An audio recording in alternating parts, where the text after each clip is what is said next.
ಪ್ರಸ್ತುತ ಚಿಕ್ಕಮಗಳೂರು ಜಿಲ್ಲೆಯ ಚಿಕ್ಕಮಗಳೂರು, ಮೂಡಿಗೆರೆ, ಕಳಸ, ಕೊಪ್ಪ, ಶೃಂಗೇರಿ ಮತ್ತು ನರಸಿಂಹರಾಜಪುರ ತಾಲೂಕುಗಳಲ್ಲಿ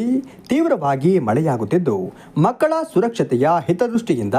ಅಗತ್ಯ ಮುನ್ನೆಚ್ಚರಿಕೆ ಕ್ರಮವಾಗಿ ಆಗಸ್ಟ್ 19ರಂದು ಅಂಗನವಾಡಿ ಶಿಶುಪಾಲನಾ ಕೇಂದ್ರ, ಪ್ರಾಥಮಿಕ ಮತ್ತು ಪ್ರೌಢ ಶಾಲೆಗಳಿಗೆ ರಜೆ ಘೋಷಿಸಿ ಜಿಲ್ಲಾಧಿಕಾರಿ ಮೀನಾ ನಾಗರಾಜ್ ಅವರು ಆದೇಶ ಹೊರಡಿಸಿದ್ದಾರೆ.